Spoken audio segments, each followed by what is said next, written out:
प्रिय दर्शकों, एक बार फिर डी के मोटिवेशन यूट्यूब चैनल में आप सभी का स्वागत है। मित्रों, आज के इस वीडियो में आपको पता चलेगा कि वह 5 बातें कौन सी है जिसे यदि कोई भी मनुष्य या स्त्री जान लेती है तो वह कभी गरीब नहीं रहती, उसे हर मुसीबत से छुटकारा मिल जाता है। आज का प्रसंग बड़ा ही ज्ञानवर्धक और बड़ा ही मोटिवेशनल है। अगर आप हमारे चैनल पर नए हैं तो चैनल को सब्सक्राइब करें, वीडियो को लाइक करें। तो चलिए शुरू करते हैं।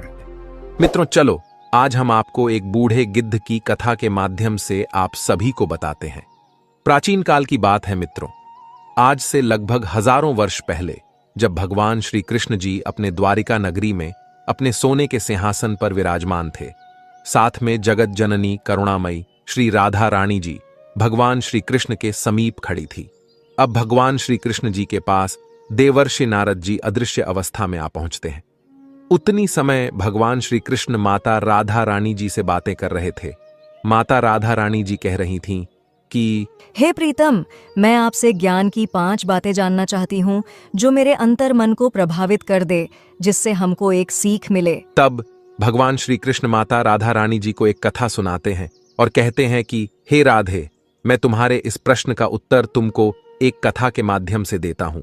यह कथा बहुत ही मार्मिक है, तुम इस कथा को पूरा ध्यान से सुनना।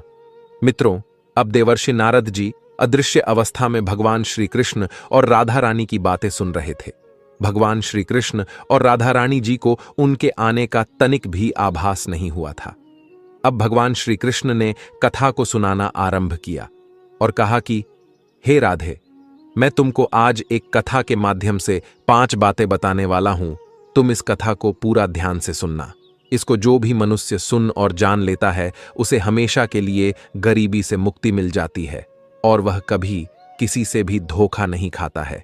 इसलिए हे राधे, मैं चाहता हूं कि तुम इस कथा को पूरा ध्यान से सुनना। आपको इस कथा सुनने से महत्वपूर्ण ज्ञान की प्राप्ति होगी।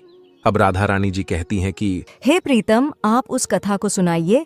मैं आपको वचन देती हूँ, मैं आपके द्वारा सुनाई गई कथा को पूरा अवश्य सुनूंगी। तब भगवान श्री कृष्ण जी कथा को सुनाना आरंभ करते हैं और कहते हैं कि हे राधे, प्राचीन समय की बात है। किसी राजा के राज्य में नगर से बाहर एक कसाई रहता था। वहीं उसका बूचड़ खाना था। वह रोजाना जानवरों को काटकर उनका मांस बाजार में बेचा करता था। कसाई के बूचड़ खाने के बाहर एक पेड़ पर एक गिद्ध और गिद्धनी रहती थी। वहां उनका बहुत अच्छे से गुजारा हो रहा था। उन्हें वहां पेट भरने के लिए पर्याप्त मात्रा में भोजन मिल जाया करता था। गिद्ध और गिद्ध की पत्नी कभी वह स्थान छोड़कर कहीं नहीं जाती थी। एक दिन गिद्ध की स्त्री कहती है, हे स्वामी, आज ठंड बहुत अधिक पड़ रही है। रात काटना बड़ा मुश्किल हो रहा है। कोई ऐसी कहानी सुनाओ जिससे हमें कुछ ज्ञान मिले और हमारी रात आराम से कट जाए। अपनी पत्नी की ऐसी बात सुनकर गिद्ध कहता है, हे प्रिय, आज मैं तुम्हें आंखों देखी एक ऐसी कहानी सुनाऊंगा जो बहुत ही ज्ञानवर्धक और बहुत ही प्रेरणादायक है। इस कहानी में बताई गई 5 बातों को अगर मनुष्य अपने जीवन में धारण कर लेता है तो निश्चित मानिए वो कभी संकट में नहीं पड़ेगा, और यदि कभी संकट में पड़ भी जाएगा तो संकट से अतिशीघ्र निकल भी जाएगा। यह कहानी बड़ी ही रोचक और जीवन में हमें बहुत ज्ञानवर्धक सीख देने वाली है। जरा ध्यान देकर सुनना। गिद्ध कहता है, हे गिद्धनी, यह उस समय की बात है जब मेरा तुमसे विवाह नहीं हुआ था। इस पेड़ पर मैं अकेला ही रहता था और मेरे कुछ और साथी गण रहते थे। तब यह कहानी मैंने यहाँ के राजा के मुंह से सुनी थी और अपनी आंखों से देखी भी थी। वही कहानी मैं तुम्हें सुनाता हूं। मनुष्य की किस्मत कैसे बदलती है, यह तुम्हें इस कहानी से जानने को मिल जाएगा। अब गिद्ध कहानी को सुनाना आरंभ करता है और कहता कि किसी नगर में एक उत्तम नाम का एक व्यक्ति रहता था। एक दिन कुछ काम के सिलसिले में उसका उसके पिता से झगड़ा हो जाता है। अब उत्तम के पिता ने उसे 4 सोने की असरफी दी और कहा कि जाओ, घर में सारे दिन पड़े रहते हो, यह असरफियां ले जाओ और बाहर जाकर कुछ व्यापार करके धन कमा कर लाना। उत्तम ने भी असरफियां अपने पिता से ले ली और शाम के समय व्यापार करने के लिए प्रदेश को रवाना हो गया। उत्तम जाते जाते सोचता जा रहा था कि इन 4 असरफियों से वह कोई छोटा मोटा व्यापार कर लेगा और खूब सारा धन कमाकर वह अपने पिता को दिखाएगा। यही उम्मीद लेकर वह चलता चला जा रहा था। रास्ते में उसकी भेंट एक साधु से होती है। साधु भी अपनी गंतव्य की ओर जा रहे थे। उत्तम ने सोचा कि क्यों ना साधु से कुछ परिचय किया जाए। बातचीत करते हुए जब चलेंगे तो हमारा सफर आराम से कट जाएगा। यही सोचकर उत्तम साधु बाबा के पास जाता है और उन्हें प्रणाम करता है। साधु बाबा ने उसे आशीर्वाद दिया और पूछा, बेटे तुम कहां जा रहे हो? उत्तम ने कहा, साधु महाराज, मेरे पिता ने मुझे घर से निकाल दिया है। अब कहीं परदेश में जाकर कोई छोटा मोटा व्यापार करूंगा और अपने पिता को एक बड़ा आदमी बनकर दिखाऊंगा। मेरे पिता ने मुझे 4 सोने की अशर्फियां दी हैं मित्रों। इस प्रकार बातचीत करते हुए साधु और उत्तम दोनों आगे के लिए चल देते हैं। चलते चलते रास्ते में उत्तम ने साधु से कहा, बाबा आप तो परम ज्ञानी हैं, कोई ऐसी कहानी सुनाओ जिससे हमारा ये सफर आसान हो जाए और मुझे कुछ सीखने को भी मिल जाए, जिससे परदेश में मेरे लिए आसानी हो जाएगी। तब साधु बाबा कहते हैं, बेटे मैं तुम्हें कहानी तो सुना दूंगा, पर मेरी कहानी का तुम्हें मूल्य चुकाना होगा। एक कहानी के बदले में मैं तुमसे एक सोने की अशर्फी लूंगा। बताओ क्या तुम तैयार हो? साधु की बात सुनकर उत्तम सोचने लगा कि मेरे पिता ने मुझे 4 सोने की अशर्फी दी है। अगर इनमें से एक अशर्फी मैं साधु को दे दूंगा तो मैं व्यापार कैसे करूंगा? अब उत्तम ने फिर सोचा कि साधु बड़ा बुद्धिमान मालूम पड़ता है और लोग कहते हैं कि विद्या मित्रम प्रवासे स्त्री मित्रम गृहे सूचा वदत औषध मित्रम धर्मो। मित्र मृत परदेश में रहने वाले की मित्र विद्या होती है, घर में रहने वाले की मित्र स्त्री होती है, रोगी की मित्र दवा होती है, मरने वाले का मित्र धर्म होता है। और कहा भी गया है कि विद्वान के लिए कोई जगह परदेश नहीं होती, मेहनत करने वाले के लिए कोई काम कठिन नहीं होता, साहसी के लिए कोई लक्ष्य दूर नहीं होता, मीठा बोलने वाले के लिए कोई पराया नहीं होता। अगर आपके पास बुद्धि और विद्या है तो आप परदेश में कहीं भी सुखपूर्वक अपना जीवन बिता सकते हैं।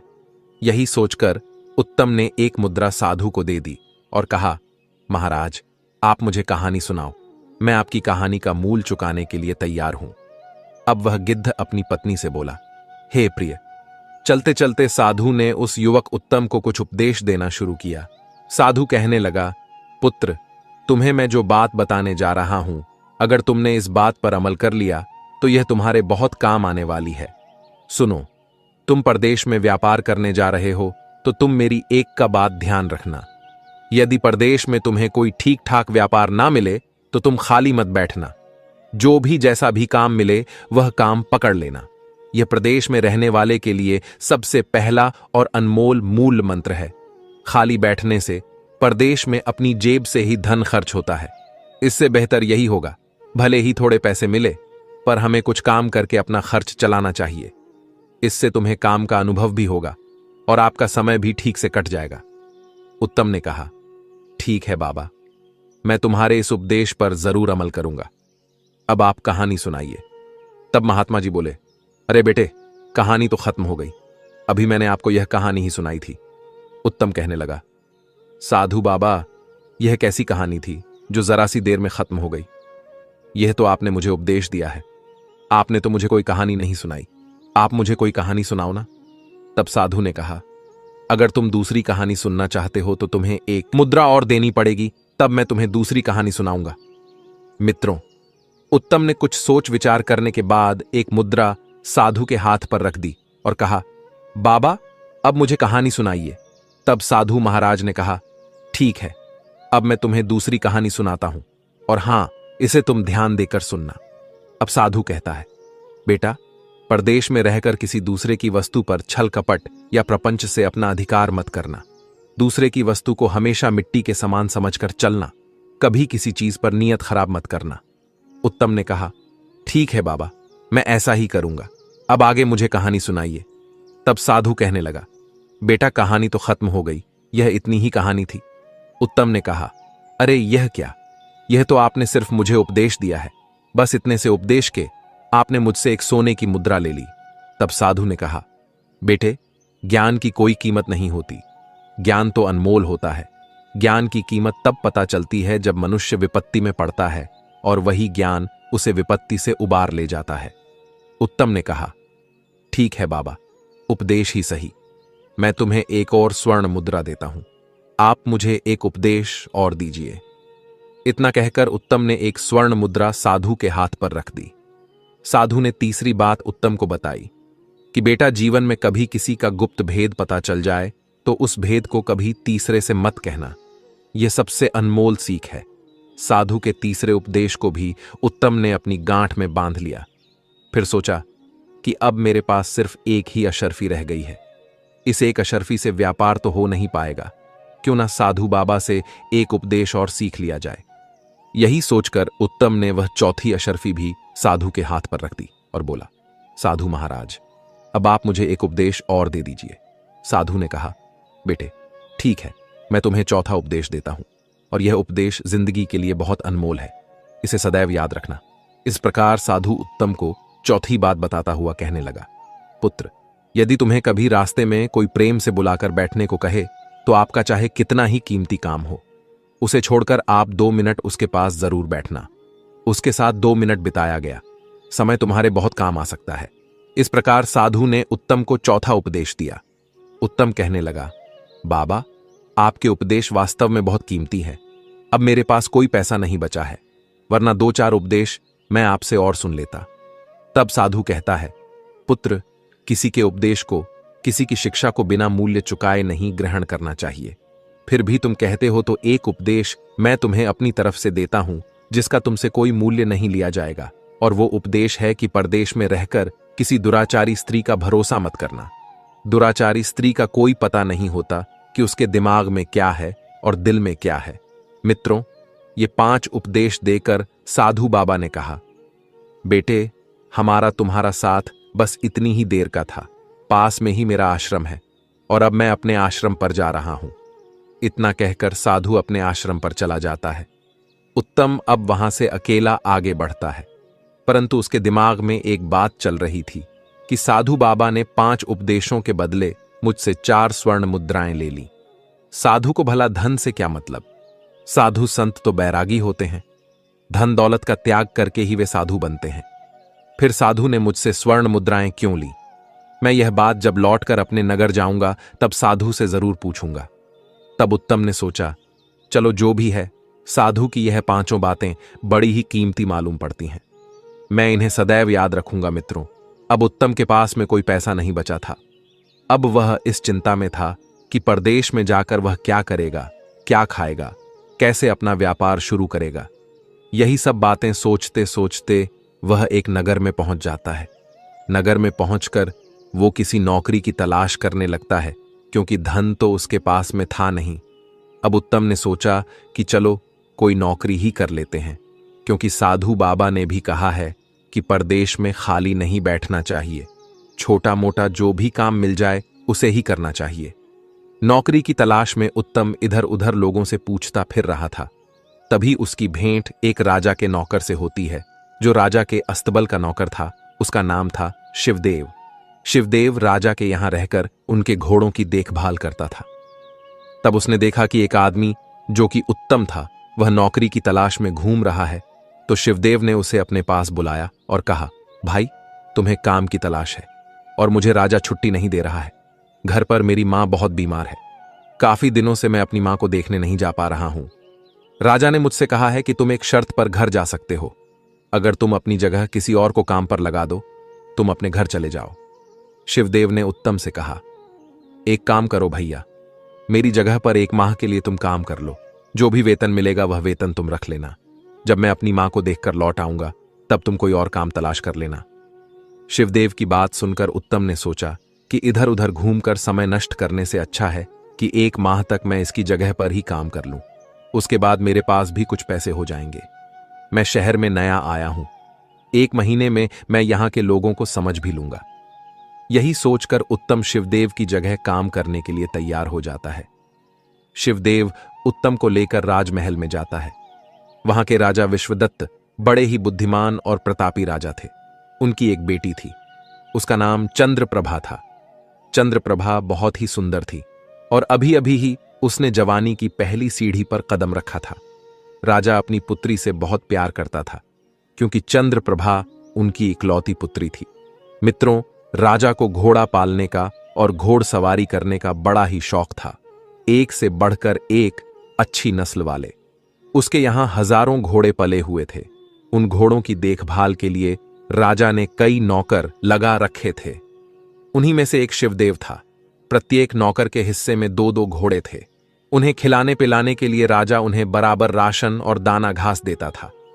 इधर मित्रों, उत्तम को लेकर शिवदेव राजा के पास पहुंचता है और हाथ जोड़कर राजा से कहता है, महाराज, मैं कुछ दिनों के लिए अपनी बीमार मां को देखने के लिए गांव जा रहा हूं। जब तक मैं लौटकर नहीं आता तब तक मेरे स्थान पर यह व्यक्ति काम करेगा। इसका नाम उत्तम है और यह बड़ा मेहनती है। साथ ही यह बड़ा ही ईमानदार व्यक्ति है। हे राजन, मेरी मां बहुत बीमार है, मुझे आपकी आज्ञा चाहिए। राजा ने कहा, शिवदेव, इसमें आज्ञा की क्या बात है? यदि यह व्यक्ति तुम्हारे भरोसेमंद है तो इसे जाकर अपना काम समझा दो और जाओ, जाकर अपनी मां को देख आओ। लेकिन ध्यान रहे, हमारे घोड़े की देखरेख में जरा भी लापरवाही नहीं चलेगी। अगर हमारी घोड़ों की देखरेख में जरा भी लापरवाही हुई तो उसके लिए हम इसे नहीं, तुम्हें दंड देंगे। शिवदेव ने कहा, ठीक है महाराज, आपको शिकायत का अवसर नहीं मिलेगा।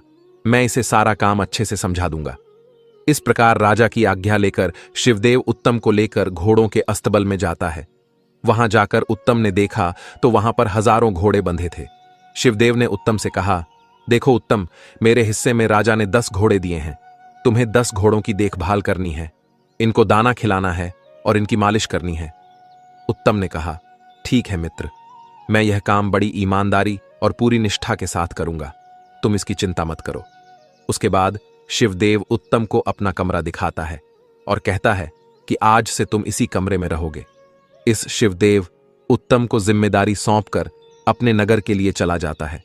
इधर घोड़ों की देखभाल के लिए उत्तम अपने काम में लग जाता है। वह रोज घोड़ों की मालिश करता था, उन्हें नहला धुलाता था, उसके बाद उन्हें दाना खिलाता था। मित्रों, राजा के यहां से प्रत्येक नौकर के लिए घोड़ों को खिलाने के लिए 20 किलो चना दिए जाते थे। उत्तम ने उन चनों को एक पोटली में बांधा और अपने अस्तबल में जाकर पानी में भिगोकर उन्हें कूट पीसकर घोड़ों को खाने को डाल दिया। जब उसे अपने काम से छुट्टी मिलती थी तब उसने सोचा कि क्यों ना बाकी नौकरों के साथ बैठकर कुछ बातचीत कर ली जाए। यही सोचकर उत्तम उन नौकरों के पास जाकर बैठ जाता है जो नौकर राजा के अन्य घोड़ों की देखभाल करते थे। उसने देखा कि सारे नौकर इकट्ठे होकर एक कमरे में बैठकर शराब पी रहे थे और उनके घोड़े अभी भी भूखे बंधे थे। तब उत्तम कहने लगा, अरे भाई, तुमने अभी तक अपने घोड़ों को दाना घास नहीं डाला और तुम शराब पीने में लगे हो। उन सभी नौकरों ने कहा, अरे भाई, बिना अपना काम खत्म किए हम कभी नशा पानी नहीं करते हैं। हम सब अपने अपने घोड़ों को खुराक डाल चुके हैं, उसके बाद ही यहां बैठकर शराब पीने आए हैं। उत्तम ने देखा कि राजा के यहां से घोड़ों के लिए जो चने मिले थे वह अभी भी उन नौकरों के पास में रखे थे। उत्तम ने कहा, अरे भाई, क्यों झूठ बोल रहे हो? आपके पास अभी भी बहुत सारे चने कूटने के लिए पड़े हैं और तुम कह रहे हो कि हमने अपने घोड़ों को दाना घास डाल दिया है। तब उन नौकरों में से एक ने जवाब दिया, भैया, हमारे पास जो चने रखे हैं ये चने घोड़ों को खिलाने के लिए नहीं है, इनको तो हम बाजार में बेचकर अपनी शराब का इंतजाम करते हैं। उत्तम ने पूछा, फिर घोड़ों को क्या खिलाते हो?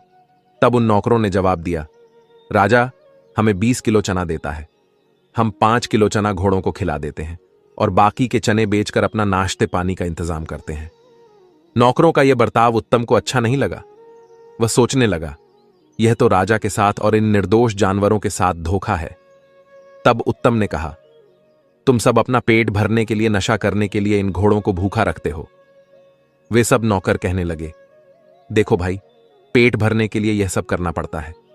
राजा से मिलने वाले वेतन से हमारा ठीक से गुजारा नहीं हो पाता है, और हां, फिर भी धन से किसका पेट भरा है? तुम भी ऐसा किया करो, तुम्हें कौन रोकता है? तुम्हें तो शिवदेव ने यहां रखा है, इसलिए हमने यह बात तुम्हें बता दी। तुम यह बात किसी और से मत कहना, वरना तुम्हारे साथ अच्छा नहीं होगा। मित्रों, उत्तम उन सब की बातें सुनकर चुपचाप अपने कमरे में लौट आता है, क्योंकि वह कई सारे थे और उत्तम बेचारा अकेला, ऊपर से उन सब ने शराब पी रखी थी। वह अपने कमरे में पहुंचकर सोचने लगा कि वे लोग ठीक कहते हैं, कल से मैं भी ऐसा ही करूंगा। बेईमानी करके मैं भी खूब सारा पैसा इकट्ठा कर लूंगा। मुझे यहां सिर्फ 1 महीना ही तो रहना है। शिवदेव के आते ही वह मुझसे यह काम छीन लेगा। तब तक मैं कुछ पैसे कमा लूं, उसके बाद मैं कोई व्यापार कर लूंगा। मित्रों, वह गिद्ध अपनी पत्नी को आगे कहानी सुनाते हुए कहता है कि हे प्रिय, अपनी चारपाई पर लेटा लेटा उत्तम ऐसा सोच रहा था।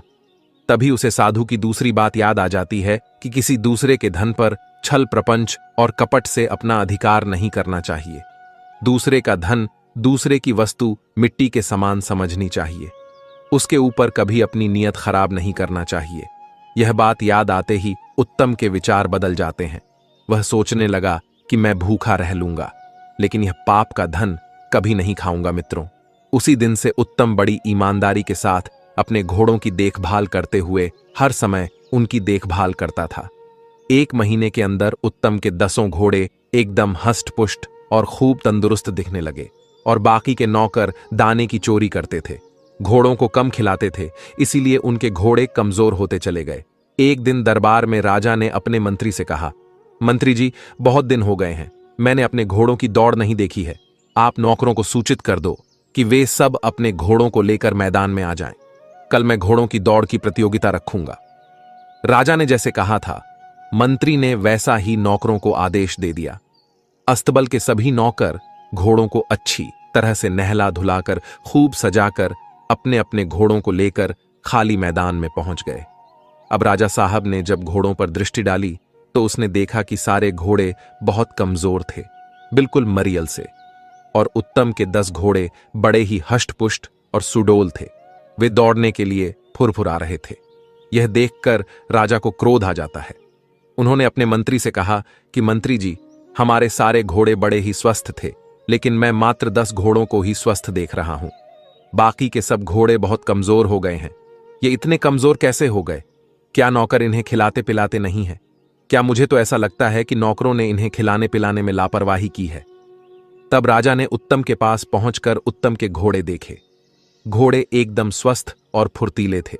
उन घोड़ों को देखकर राजा बड़ा प्रसन्न होता है। राजा ने अगले दिन उत्तम को दरबार में बुलाया और कहा कि तुम वही हो जिसे शिवदेव ने अपने स्थान पर रखा है। उत्तम ने जवाब दिया, हां महाराज, मैं वही हूं।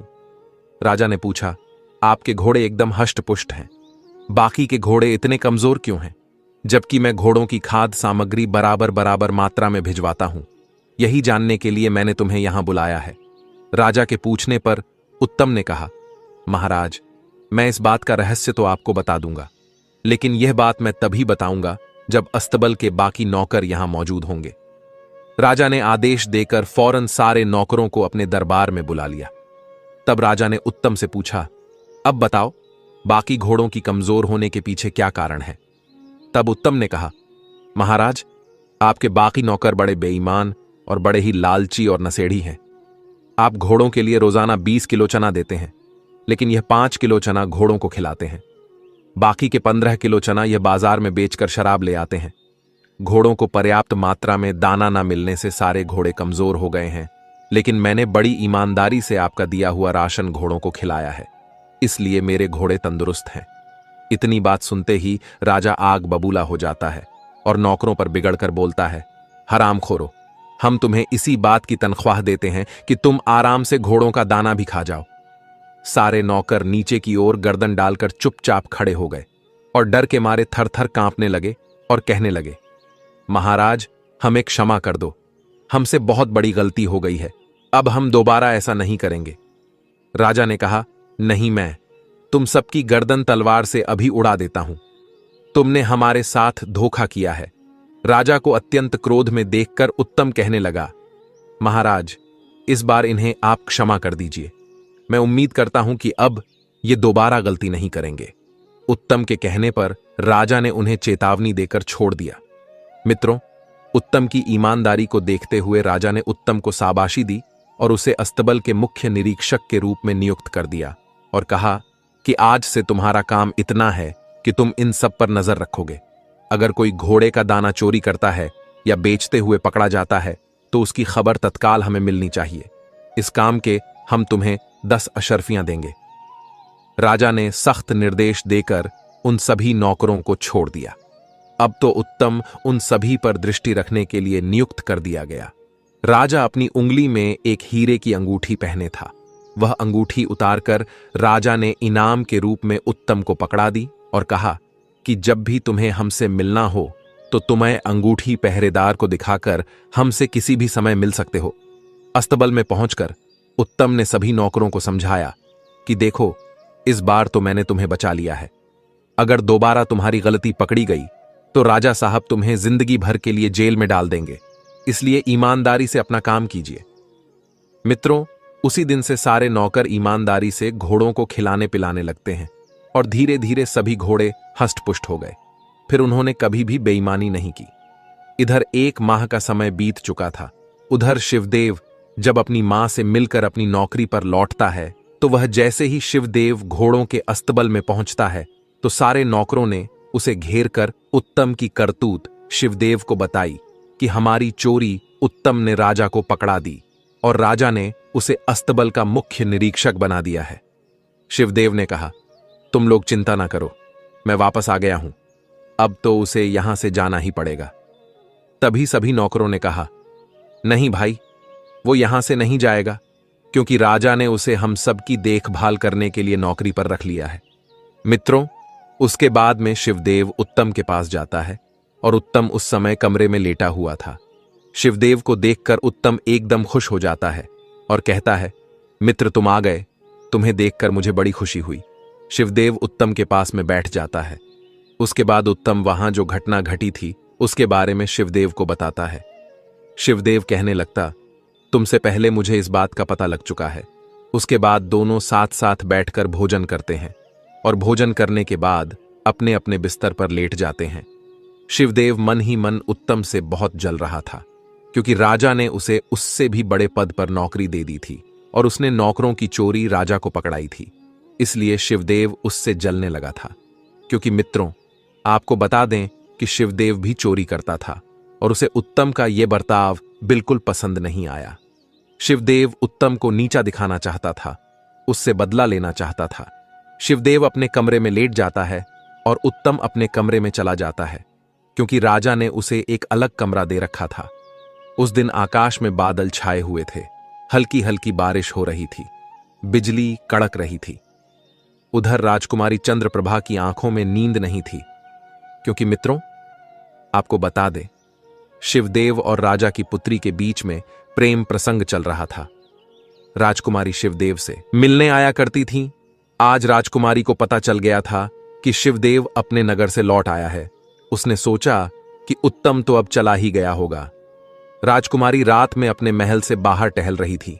वह काम की पीड़ा से जल रही थी। उसकी बेचैनी बढ़ती जा रही थी। वह अपने प्रेमी शिवदेव से मिलने के लिए उसके कमरे में जाती है। सहयोग से उसी समय उत्तम किसी काम से उधर ही घूमने आता है। अचानक जैसे ही उत्तम शिवदेव के कमरे के पास पहुंचता है, उसे शिवदेव के कमरे से किसी स्त्री की आवाज सुनाई देती है।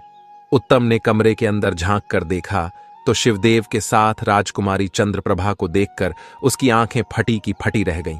उत्तम यह सब देखकर चुपचाप अपने कमरे की ओर चला जाता है। उधर शिवदेव ने राजकुमारी से कहा कि हे प्रिय, इस समय उत्तम हमारी राह का सबसे बड़ा कांटा है।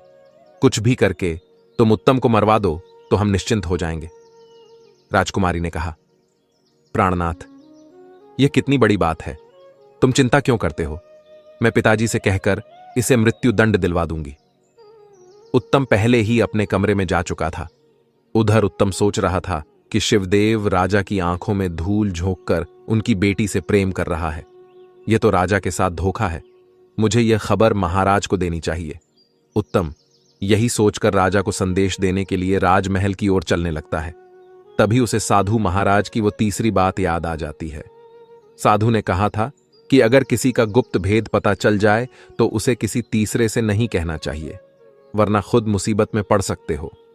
यही बात सोचकर उत्तम के कदम थम जाते हैं। वह सोचने लगा कि अगर यह बात मैंने राजा को बताई तो हो सकता है कि राजा साहब मेरी बात का विश्वास ना करें और कहेंगे कि तू मेरी बेटी को झूठ बदनाम कर रहा है। उल्टा मैं ही राजा के क्रोध का भोजन बन जाऊंगा। यही सोचकर उत्तम अपने कमरे में लौट आता है और चुपचाप अपनी चारपाई पर लेट जाता है।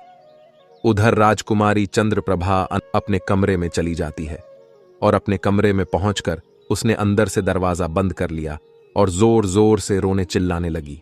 बचाओ, बचाओ की चीख पुकार मचाने लगी। राजकुमारी का शोर सुनकर राजकुमारी के नौकर चाकर दास दासिया सभी जाग जाते हैं। आनन फानन में राजा को खबर दी गई। दौड़ते हुए राजा साहब भी अपनी पुत्री के कमरे में जाते हैं और अपनी पुत्री से पूछते हैं, बेटी क्या हुआ, तुम क्यों रो रही हो मित्रों? शिवदेव के कहने पर राजकुमारी चंद्रप्रभा ने त्रिया चरित्र रच दिया था। वह एकदम से कहने लगी, पिताजी, आपने जिस नौकर को नौकरी पर रखा है, तुम्हारे इस नौकर ने मेरे साथ जबरदस्ती की है। वो रात में मेरे कमरे में आया था और मेरी इज्जत लूटने का प्रयास करता रहा। जब मैं चीखी चिल्लाई तब खिड़की से कूद कर भाग गया। तुम्हारे द्वारा दी गई अंगूठी का उसने नाजायज फायदा उठाया है। अंग रक्षकों को वो अंगूठी दिखाकर महल के अंदर घुस गया होगा। बेटी के मुख से यह बात सुनकर राजा एकदम आग बबूला हो जाता है और कहने लगा, पुत्री तुम चिंता मत करो। उस दुष्ट की इतनी हिम्मत कि वो हमारे महल में घुस आया और मेरी ही पुत्री पर ऐसी नियत रखा। पुत्री तुम चिंता मत करो, मैं अभी उसे बुलाकर उसकी खबर लेता हूं। राजकुमारी ने कहा, पिताजी, उसकी खबर लेने से कोई फायदा नहीं है। उसकी गुस्ताखी के लिए उसे जब तक मृत्यु दंड नहीं दिया जाएगा तब तक मैं अन्न जल ग्रहण नहीं करूंगी। राजा ने कहा, बेटी ऐसा ही होगा, कल मैं उसे मृत्यु दंड दूंगा। राजकुमारी को आश्वासन देकर राजा अपने महल की ओर चला जाता है। इधर राजकुमारी मन ही मन बड़ी प्रसन्न होने लगी। सोचने लगी, वह जी, आज मेरा षड्यंत्र सफल हो गया। अब मेरे और शिवदेव के बीच में कोई बाधा नहीं आएगी। उसके बाद राजकुमारी निश्चिंत होकर अपने बिस्तर पर सो गई। राजा अपने सैन्य कक्ष में जा पहुंचे, परंतु उनकी आंखों से नींद उड़ चुकी थी। वह सोच रहे थे, कल सुबह मैं उत्तम को दरबार में बुलाकर मृत्यु दंड दे दूंगा। परंतु तभी उनके दिमाग में एक दूसरा विचार आता है। राजा सोचने लगा कि अगर दरबारी लोग मुझसे पूछेंगे कि इस नौकर कहूंगा को किस बात का मृत्युदंड दिया गया है, तो मैं क्या कहूंगा? अगर मैं बताऊंगा कि इसने मेरी बेटी की इज्जत लूटने का प्रयास किया है, तो इसमें मेरी ही बदनामी होगी। लोग पीठ पीछे मेरी बुराई करेंगे, मेरी इज्जत उछालेंगे। तब राजा के दिमाग में एक दूसरा उपाय आता है। सोचा कि मैं इसे कानून के तहत तो सजा नहीं दे सकता, मैं इसे किसी और के हाथों चुपचाप मरवा दूंगा। इससे किसी को पता भी नहीं चलेगा और मेरी बेटी पर बुरी दृष्टि डालने वाला भी अपनी करनी का दंड भोग लेगा। तब राजा के दिमाग में डोंगर कसाई का ध्यान आता है। तब वह सोचने लगा कि मैं कल इसे कसाई के हाथों मरवा दूंगा। यही सब बात सोचते सोचते राजा सो जाता है और अगले दिन जब सोकर उठता है और टहलने के लिए जाता है, तो टहलते टहलते नगर से बाहर उस डोंगर कसाई के बूछड़ खाने पर पहुंच जाता है। कसाई ने देखा कि राजा स्वयं मेरे पास चलकर आए हैं, तो वो एकदम से राजा के चरणों में गिरकर बोला, महाराज, आपने यहां आने का कष्ट क्यों किया? मुझे खबर भिजवा देते, मैं स्वयं तुम्हारे पास चला आता। राजा ने कहा, नहीं, ये काम तो मुझे आकर ही करना था। मुझे तुमसे कुछ जरूरी काम करवाना है। मैं तुम्हारे पास एक आदमी को भेजूंगा, तुम्हें उसका सर काट देना है और उसके बाद मैं फिर एक आदमी को भेजूंगा। एक कपड़े में बांधकर तुम्हें उसी सर को उस आदमी को दे देना है। इस बात की किसी को भनक नहीं लगनी चाहिए। यह सुनकर कसाई एकदम चौंक जाता है और कहने लगा, महाराज, यह आप क्या कह रहे हो?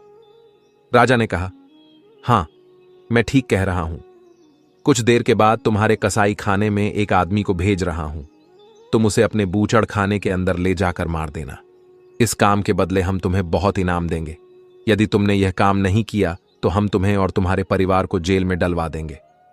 राजा की धमकी सुनकर कसाई डर जाता है और वह राजा से कहता है, महाराज, आप चिंता मत करो, आप जिसे भेजोगे मैं उसका सर काटकर उसके धड़ को जानवरों के कटे हुए अंगों के साथ मिलाकर बाहर फेंकवा दूंगा और उसके सर को तुम्हारे पास भिजवा दूंगा। मित्रों, कसाई को आदेश देकर राजा अपने महल को लौटता है। उधर कसाई उस राजा के भेजे हुए आदमी की प्रतीक्षा करने लगता है। महल में पहुंचकर राजा ने सैनिकों के द्वारा उत्तम को बुलवाया और जब उत्तम राजा के पास पहुंचा तब राजा ने उत्तम से कहा कि उत्तम, मैं तुम्हें किसी जरूरी काम से नगर से बाहर भेजना चाहता हूं और मुझे विश्वास है कि यह काम सिर्फ तुम ही कर सकते हो। उत्तम ने कहा, बताइए महाराज, मेरे लिए क्या आज्ञा है? मैं आपके लिए कुछ भी करने को तैयार हूं। तब राजा कहता है, हे उत्तम, तुम्हें इसी समय जरूरी काम से एक कसाई के पास जाना है और वह जो चीज तुम्हें चुपचाप दे तुम उसे ले आना। लेकिन एक बात का विशेष ध्यान रखना, यह काम तुम्हें बिल्कुल गुप्त रूप से करना है, किसी को इस बात का पता नहीं चलना चाहिए। उत्तम ने कहा, जो आज्ञा महाराज, मैं आपके काम के लिए अभी जाता हूं। इतना कहकर उत्तम फौरन उस कसाई के पास चल देता है। उत्तम के मन में यह विचार आ रहा था कि राजा का इतना जरूरी काम कौन सा आ गया जो राजा मुझसे करवा रहा है। फिर उसने सोचा कि चलो जो भी है, कम से कम राजा ने मुझे इस लायक समझा कि मैं उसके किसी कार्य को कर पा रहा हूं। मित्रों, चलते चलते नगर से बाहर जब वह निकल गया तब उसने देखा कि एक कुटिया है और उस कुटिया के बाहर कुछ साधु संत भगवान का कीर्तन कर रहे थे। उत्तम उस कुटिया के पास जाकर खड़ा हो जाता है। तब एक साधु ने उत्तम को इशारा देकर उसे अपने पास बुलाया और कहा, बच्चा, थोड़ी देर यहां बैठकर भगवान का कीर्तन करो, सब कुछ यही रह जाएगा, केवल यही साथ जाएगा। तब उत्तम ने कहा, क्षमा करना महाराज, मैं किसी जरूरी काम से जा रहा हूं, इस समय मैं रुक नहीं सकता। इतना कहकर उत्तम आगे बढ़ जाता है। तभी अचानक उसके दिमाग में साधु बाबा की चौथी बात गूंजने लगती है कि चाहे कितना ही जरूरी काम क्यों ना हो, लाखों का नुकसान क्यों ना हो जाए, अगर राह चलते कोई प्रेम से 2 मिनट बैठने को कहे तो उसके पास 2 मिनट जरूर बैठना चाहिए। साधु की यह बात मन में आते ही उत्तम उन साधुओं की मंडली में बैठ जाता है और भगवान का भजन कीर्तन करने लगता है। उधर शिवदेव सोचने लगा कि राजा ने सुबह सुबह उत्तम को अपने पास क्यों बुलाया है और वो अभी तक लौटकर क्यों नहीं आया। मित्रों, शिवदेव राजमहल के आसपास टहल रहा था। तभी खिड़की से राजा ने देखा कि शिवदेव महल के बाहर टहल रहा है।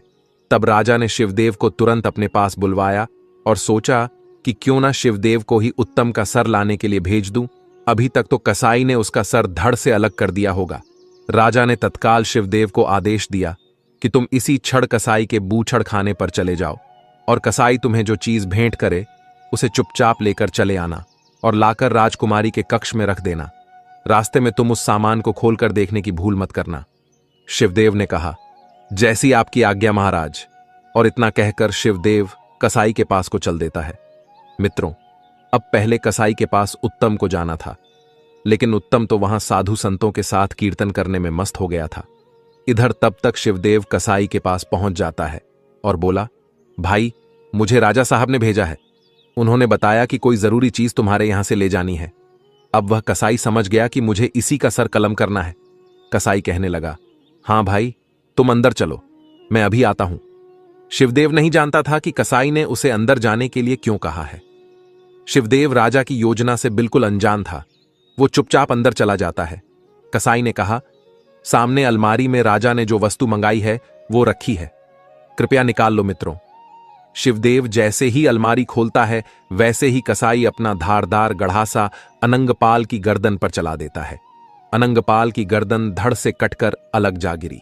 कसाई ने उसे एक पोटली में बांधा और रख दिया। उसके धड़ को उठाकर गिद्ध चील कौ को खाने के लिए बाहर फेंक दिया। कसाई राजा के दूसरे नौकर के आने का इंतजार करने लगता है। उधर उत्तम साधु संतों के साथ बैठकर भजन कीर्तन करने में मस्त था। जब काफी देर हो गई तब भजन कीर्तन में उसे बहुत आनंद आ रहा था। सभी साधु कीर्तन बंद करके चले जाते हैं। उधर उत्तम भी वहां से चलता है। तब उसे ध्यान आया कि राजा ने कसाई के पास मुझे भेजा था।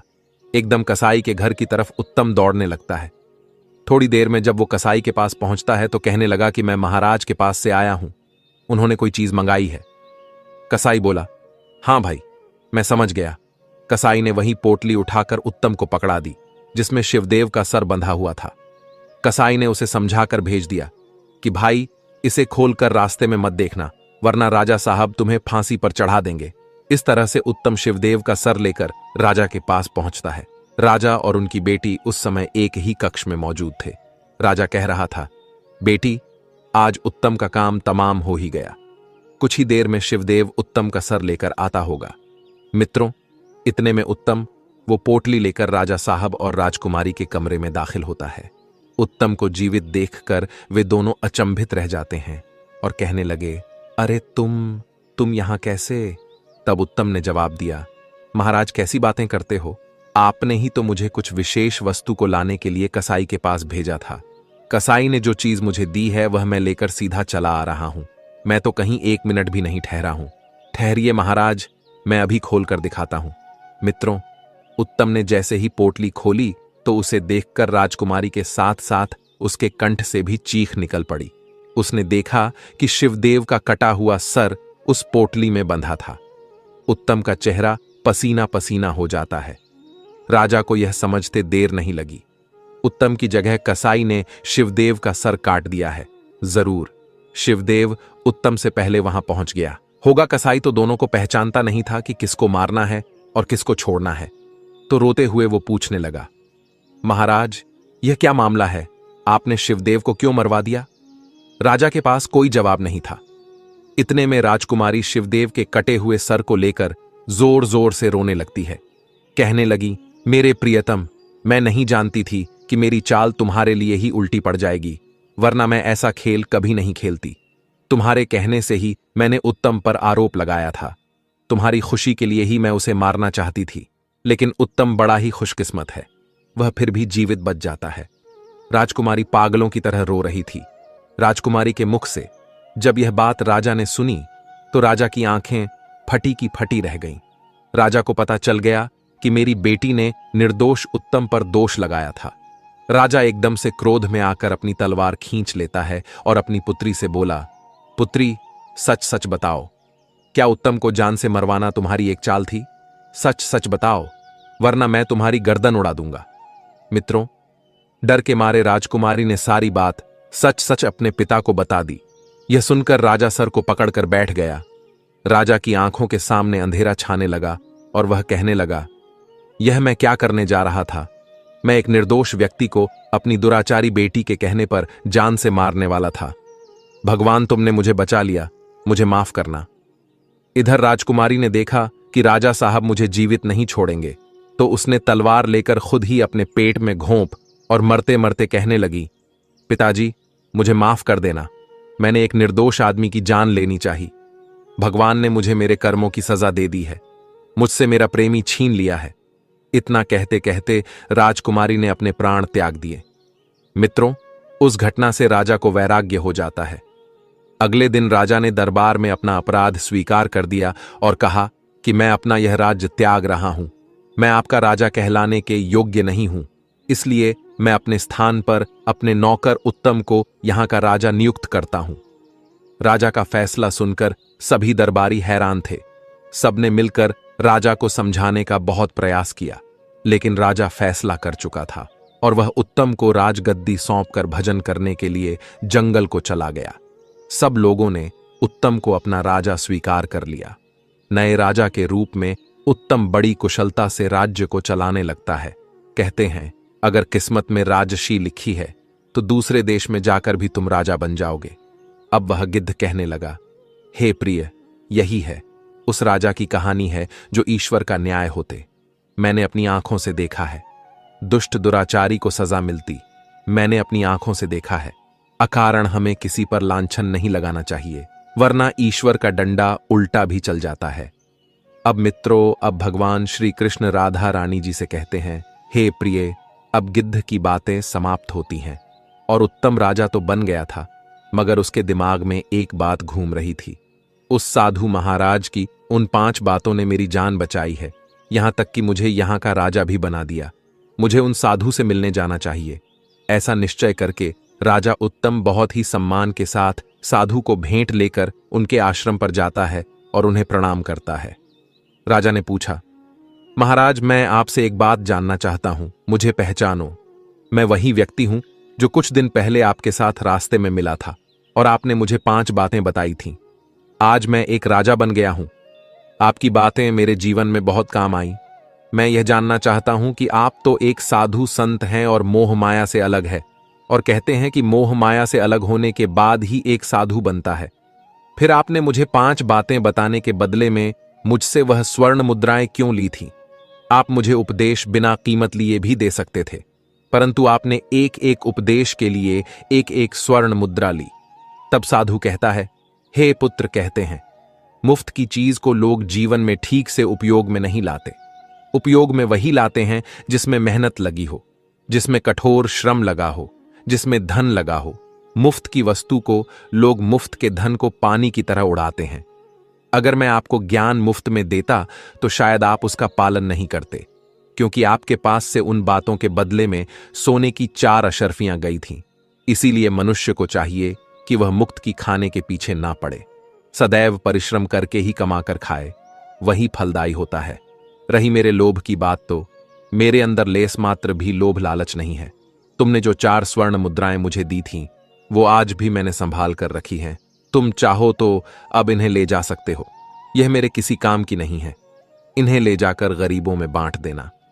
साधु से मिलकर राजा उत्तम अपने पिता के घर जाता है। जब उसका पिता अपने पुत्र को एक राजा की अवस्था में देखता है तो उसे अपने पुत्र पर बहुत ही गर्व होता है। उत्तम अपने पिता से कहता है, पिताजी, आपका बहुत बहुत धन्यवाद। आज मैं राजा बन पाया हूं तो उसके पीछे का कारण केवल आप ही है। अगर आपने मुझे वह सोने की 4 अशर्फियां नहीं दी होती तो आज मैं कुछ भी नहीं होता। उत्तम अपने पिता का बार बार धन्यवाद करता है और उत्तम नगर में आकर सुचारू रूप से राजकाज को चलाने लगता है। अब भगवान श्री कृष्ण राधा रानी को आगे की बात बताने ही वाले होते हैं कि तुरंत ही देवर्षि नारद जी अपने रूप में आ जाते हैं और भगवान श्री कृष्ण का धन्यवाद करते हैं और कहते हैं, प्रभु, आज आपके मुख से मैंने जो कहानी के माध्यम से यह 5 बातें सुनी है वह सच में सराहनीय है। मैं इनका विश्लेषण संपूर्ण विश्व में करूंगा। तब भगवान श्री कृष्ण कहते हैं, देवर्षि नारद जी, मुझसे कुछ छिपा नहीं है। मैंने आपको यहां आया हुआ देख लिए था, तभी मैंने राधा को ये ज्ञान की बातें बताई हैं। हे देवर्षि नारद जी, मैं अब आपको 5 बातें बताने जा रहा हूं। उसे अगर कोई निश्चित रूप से अपने जीवन में धारण करता है तो वह कभी भी किसी जाल में नहीं फंसता। अब भगवान श्री कृष्ण माता राधा रानी और देवर्षि नारद जी को वह 5 ज्ञान की बातें बताते हैं और कहते हैं, हे देवर्षि नारद जी, पहली बात, यदि परदेश में कोई ठीक ठाक व्यापार ना मिले तो खाली नहीं बैठना चाहिए। जो भी जैसा भी काम मिले वह काम पकड़ लेना। यह प्रदेश में रहने वाले के लिए सबसे पहला और अनमोल मूल मंत्र है, खाली बैठने से। परदेश में अपनी जेब से ही धन खर्च होता है। इससे बेहतर यही होगा, भले ही थोड़े पैसे मिले पर हमें कुछ काम करके अपना खर्च चलाना चाहिए। इससे तुम्हें काम का अनुभव भी होगा और आपका समय भी ठीक से कट जाएगा। दूसरी बात यह है कि परदेश में रहकर किसी दूसरे की वस्तु पर छल कपट या प्रपंच से अपना अधिकार नहीं करना चाहिए। दूसरे की वस्तु को हमेशा मिट्टी के समान समझकर चलना चाहिए। कभी किसी चीज पर नियत खराब नहीं करना चाहिए। तीसरी बात, जीवन में कभी किसी का गुप्त भेद पता चल जाए तो उस भेद को कभी तीसरे से नहीं कहना चाहिए। यह सबसे अनमोल सीख है। चौथी बात, यदि तुम्हें कभी रास्ते में कोई प्रेम से बुलाकर बैठने को कहे तो आपका चाहे कितना ही कीमती काम हो, उसे छोड़कर आप 2 मिनट उसके पास जरूर बैठना। उसके साथ 2 मिनट बिताया गया समय तुम्हारे बहुत काम आ सकता है। पांचवी बात यह है कि परदेश में रहकर किसी दुराचारी स्त्री का भरोसा मत करना। दुराचारी स्त्री का कोई पता नहीं होता कि उसके दिमाग में क्या है और दिल में क्या है। अब भगवान श्री कृष्ण देवर्षि नारद जी से कहते हैं, हे देवर्षि नारद जी, मैंने आपको यह बातें इसलिए बताई हैं क्योंकि आप ही एक ऐसे मनुष्य हैं जो मेरे द्वारा बताई गई बातों को सभी तक पहुंचा सकते हैं। बाकी आपके आने का अंदेशा राधा और मुझे पहले ही पता चल गया था। अब देवर्षि नारद जी कहते हैं, हे प्रभु, आप तो साक्षात परम ब्रह्म हैं। आपका मुझे इस बात का अवलोकन कराने के लिए धन्यवाद। मित्रों, इस कहानी का तात्पर्य यह है कि जीवन में कोई भी चीज मुफ्त की नहीं लेनी चाहिए। दूसरी बात, हमें किसी के साथ धोखा नहीं करना चाहिए। तीसरी बात, किसी के द्वारा दिया गया ज्ञान उपदेश को सुनकर हमें भूलना नहीं चाहिए, बल्कि उसे जीवन में समय समय पर उपयोग में लाना चाहिए। मित्रों, आपको यह 5 ज्ञान की बातें कैसी लगी? हमें कमेंट करके अवश्य बताना। प्रिय दर्शकों, हम आशा करते हैं आपको यह कहानी बेहद पसंद आई होगी और आप इस कहानी से बहुत ही प्रेरणा लेंगे। तो मिलते हैं आपसे अगली वीडियो में। तब तक के लिए अपना ख्याल रखिए और खुश रहिए। धन्यवाद।